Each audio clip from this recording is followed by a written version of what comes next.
If you're sitting there at 45 or 55, you're freshly divorced, maybe widowed, or simply realizing that you spent 2 decades building a career while your romantic life gathered dust, I have a message for you, my friends. I have a message for you. You are not expired. You are vintage in a world of fast fashion dating and disposable digital connections.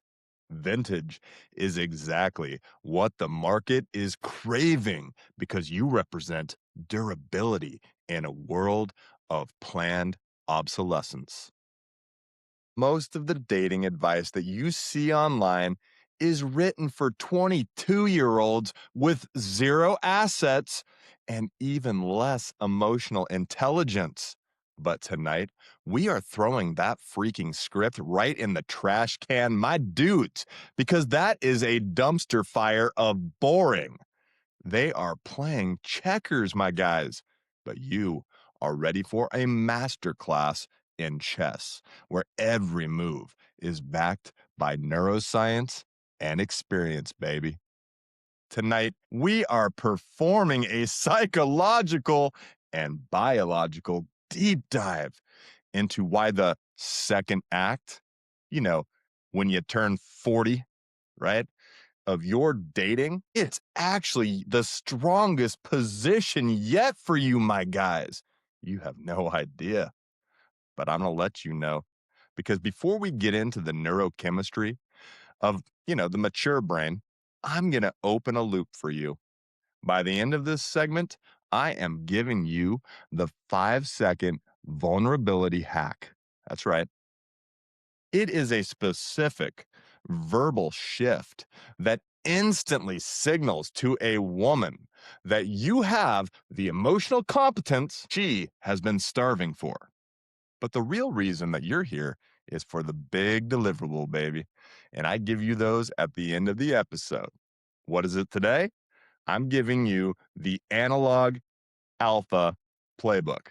This is your step by step, zero app strategy for meeting high quality women in the real world. Guys, you're never going to have to swipe again. You will never have to pull out that Hinge or that Tinder, right? And forget Bumble. Look, if you're ready to reclaim your frame, subscribe now. Head over to plantthespark.com, grab the commitment code. It's Playbook 8. Playbook 9 is the perpetual spark, because this is where we turn theories into your daily reality.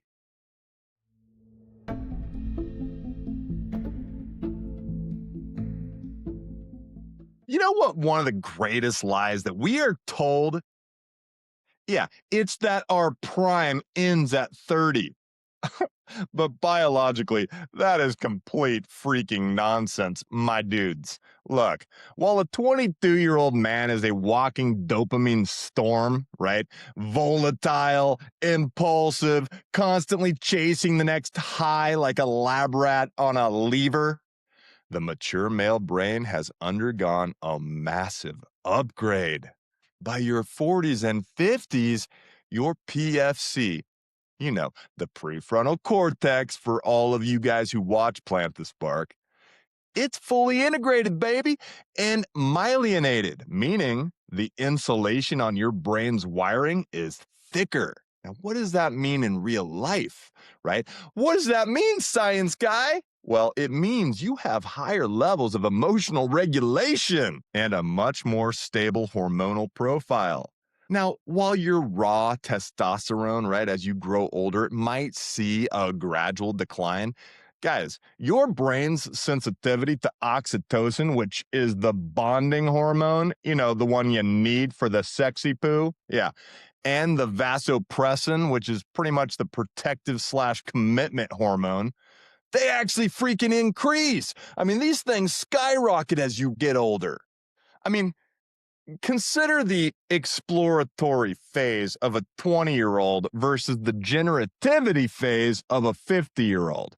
Described by this guy Eric Erickson, right? He was a famous social psychologist, developmental psychologist back in the day. And he said the young man is driven by the ventral tegmental area, right? The VTA. And this is essentially the brain's reward center, right?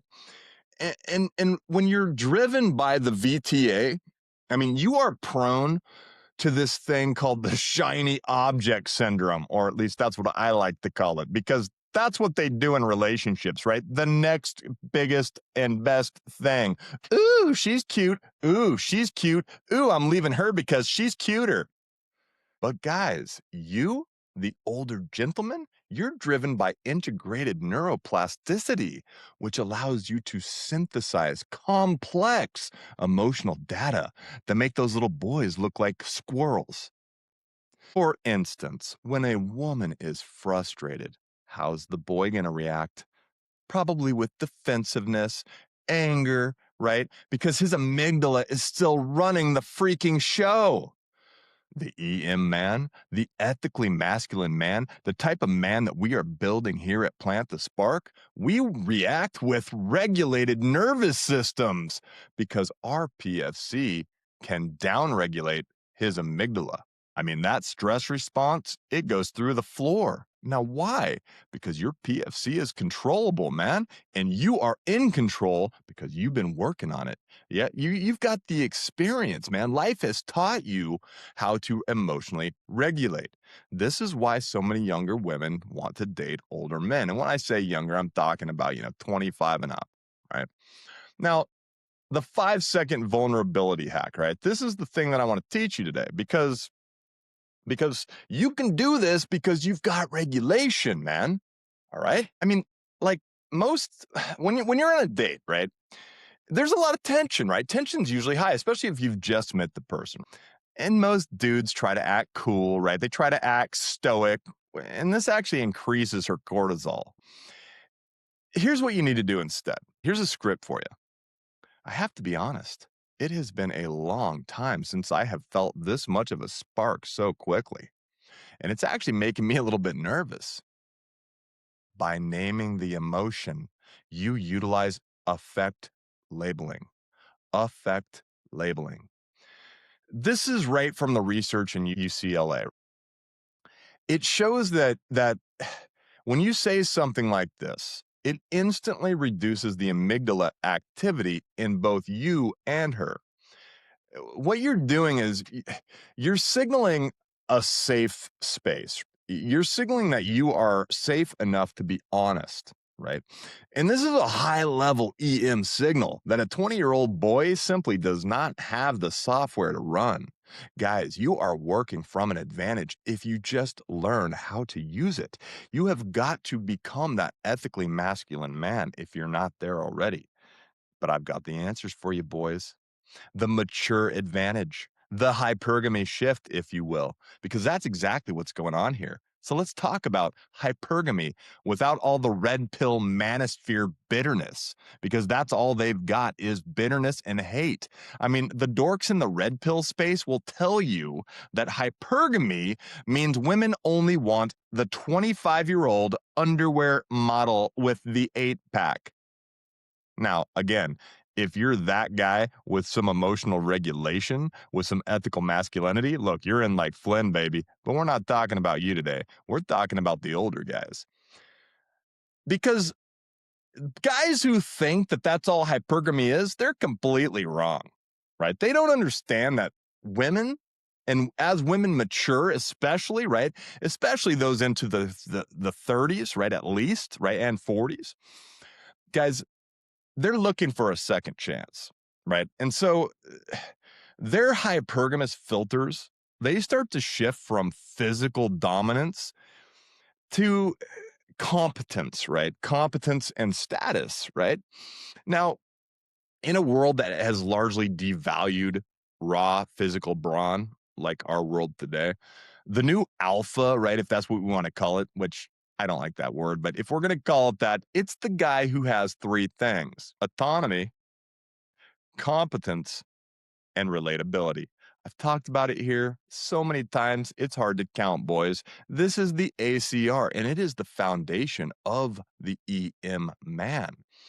I mean, guys, when they look at search interest for like relationship advice, And this does remain incredibly high. I mean, it's like 121,000 people monthly, right, are searching for this stuff. But a lot of the time, the specific intent is often about finding stability and conflict resolution. And that's sort of where a lot of this relationship stuff is going, right?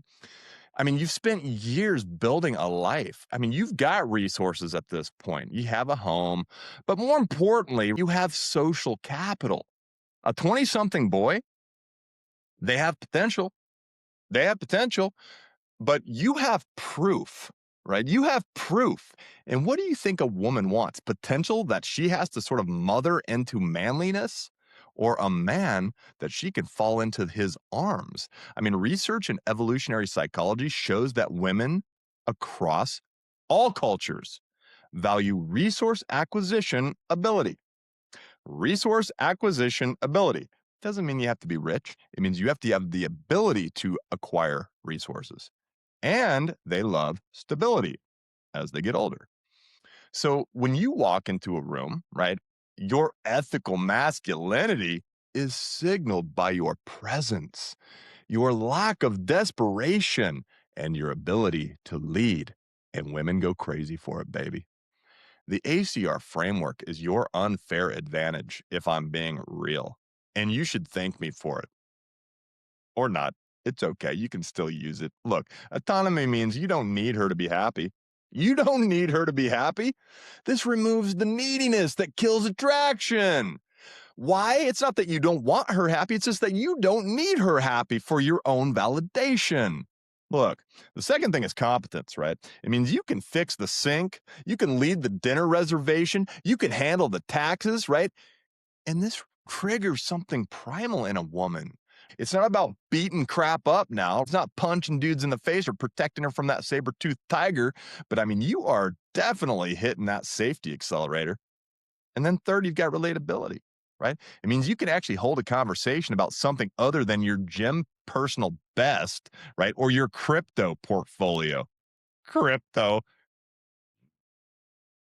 Look, while the boys are out there playing video games and playing on their phones, right? And then gambling online. I mean, you're an architect of reality, right? You are an architect of reality. And hypergamy favors you now because the high value woman knows that a man who can sustain a career, can sustain a household, is a man who can sustain a relationship. Boys, before we get too far, right? Let's address that elephant in the room, right? Baggage. The baggage that you are going to probably have, the baggage, right? You've probably got kids, you've probably got a mortgage, you've got an ex-wife a lot of the time, right? And let's be honest, dudes, and I'm sorry if this is the case, but you've probably got more gray hair than a silverback gorilla, my dudes. Look, the nice guy tries to hide this, right? Or apologizes for it. Dude, you don't apologize for Jack. You are a man, right? So the nice guy, he's sitting there, he's hiding his gray hair, right? He's telling her that he's like 40 when he's really 50, right? Uh-uh. The ethically masculine man, he's going to perform something called alchemical framing. I mean, you turn the lead of your past into the gold of your character, my dudes. Your divorce isn't a failure. It is extensive field research. Come on now. And women want to know what that research tells you. You now know exactly what doesn't work. And this makes you a more intentioned and skilled partner, baby. Your kids aren't obstacles, they're proof of capacity, right? I mean, look, dude, a guy who can raise a kid successfully, who can raise children, maintain a relationship, right? I mean, you're demonstrating the ultimate form of ethical masculinity. You are showing that you can provide safety, you can provide fun and curiosity. I mean, guys with kids are always a little bit more wacky, right? I mean, you have the ability to protect and provide, right? For the vulnerable is what you have. In a study in the Journal of Marriage and Family, it suggests that second marriages, they can actually be way more successful than the first ones. Why? Because the partners have higher levels of relational awareness. Guys, to mitigate the influence of baggage, you have got to lead with transparency, not complaint. If she asks, "Why did your marriage end?" you do not give her a 40-minute deposition on why your ex wife is a nightmare. That is low value energy, my dudes. We don't play the blame game, right? And even if she is a nightmare, which I'm not going to lie, some of us probably know exactly what that is, right? But instead, you do something called reframing. You reframe the whole thing. And here's a script for you guys. We were two good people who grew in different directions, right? And while it was difficult, it taught me that I never want to take a partner's presence for granted again. I mean, I've learned to be much more attentive, right? I'm a much more attentive man because of that experience. Look, you just turned what is a disadvantage into a high level signal of autonomy and competence, man. You look like a Chad. You look like you have got it all together. You are showing her that you can process pain and turn it into wisdom. That's what older gentlemen do, my guys, right? If you're in your 40s and you're 50, lead with control, emotional lead turning. That's what you're doing, and it makes you infinitely more attractive than a guy who has never had his heart broken. That's weak. You've never had your heart broken. That means you've never fully committed, my dudes. And women want commitment. Again, they don't want you giving them a 40-minute essay on this, but be strong in who you are. Don't hide from who you are, and do not hide from your past, ever. You do not apologize for your past. Now, what about the analog alpha playbook, the one I promised in the beginning? Because I promised you a big deliverable. And you know I always give you this stuff, right? Because dating apps are dying. Because they are dopamine depleting slot machines designed to keep you lonely. And for the mature man, for the guys who don't want to waste their greatest asset, which is our present, we want something analog, baby. We want something analog. You know you do. You're tired of the digital garbage that you barely understand. So I'm giving you the analog alpha playbook. It's about returning to third spaces, the physical locations where high quality humans actually congregate. Step one is the shared mission. You don't have to go to bars to meet women. You can, but you don't have to, right? You can go to places where your competence is on display. Hit a charity board up, right? High-end cooking classes, art classes, real estate seminars, right? I mean, niche interest groups like, I don't know, hiking, vintage car clubs, right? I mean, these are all prime real estate spots for meeting women. And meeting women and doing things that you're into, right? Your niche.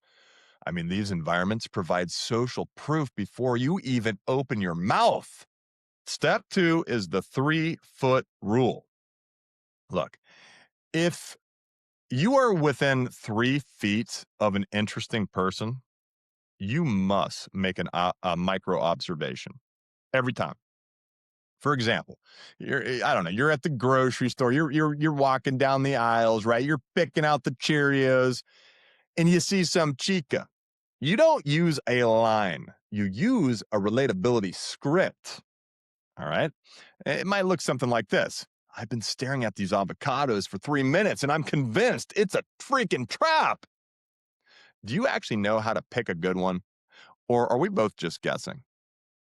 Come on, baby. She's going to love that. She's going to love it. And then step three is the immediate transition, right? So you're walking in the store, right? You say something like this. And if the vibe is there, you don't even need to ask for her number to text her in 3 weeks like a pen pal, right? You lead. You lead. You say, I am headed to the coffee spot around the corner to get some work done. I would love for you to join me for 20 minutes and keep this conversation going. Man, that is attractive. That is hot. You are not waiting to text her in a couple of days by getting her number. You can do that too. Look, I have no problem with that if you want to wait. But for the older guy, right, you've got to show that sort of alpha mentality right up front. And it demonstrates autonomy and leadership, right? You're not asking for permission to exist in her life. You're inviting her to join yours. And if she says no, you go. You don't need her anyway if she doesn't want to be a part of your life. Who cares? You know how many women are out there, guys? There are so many single women out there, believe me. And this analog approach, it works because it really bypasses the digital bunker, right? It gets you out of that dark room and you're doom scrolling on Hinge, right? And you're swipey. Uh-uh.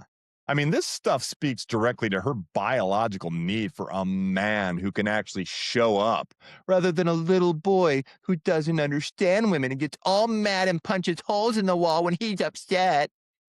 Pathetic. It proves that you have social fitness. You can handle a real world interaction, right?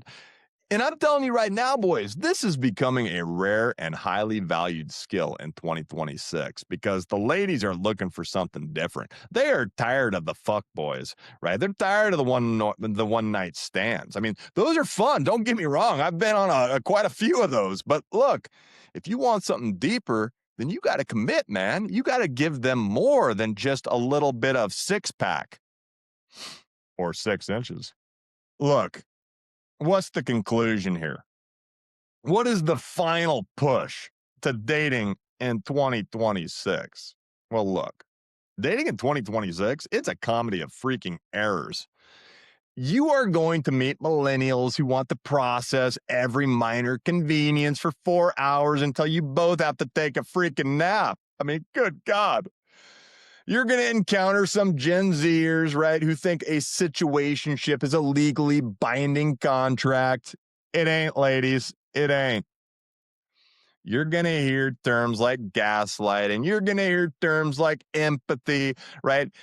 And I mean, they're going to be used to describe you simply forgetting to buy a specific brand of almond milk she likes. Guys, just smile. Just stay in your frame and remember, you are the adult in the room. You are the one who knows how to change a tire. You are the one who can balance that checkbook, do those taxes, fix that sink, and you can keep a secret without posting it on a story. Look, in today's world, in today's dating market, this makes you a superhero, baby. This makes you an ethically masculine man. Same thing. Yeah, I know. Look, one final piece of advice here. One final piece of flipping advice for you dudes. Do not let the gray in your beard make you think the fire is out. It just means you are burning at a higher temperature and with a more stable fuel source. If you want the full step by step scripts on how to secure desire, keep the spark alive for the next 30 years, get your ass over to Plant the Spark today, my dudes. You can grab any of my playbooks. I got 1 through 10 in that piece right now. I got everything from the basics, the ethical masculinity plan, all the way to the perpetual spark, playbook 9. Look, I've done the research. We've done the research over at Plant the Spark, so you can do the leading. I'm Mike. This is Plant the Spark, baby. Your second act, it doesn't just start tonight. It starts with the very next breath you take as a man who knows his worth. Go lead, baby. Go lead.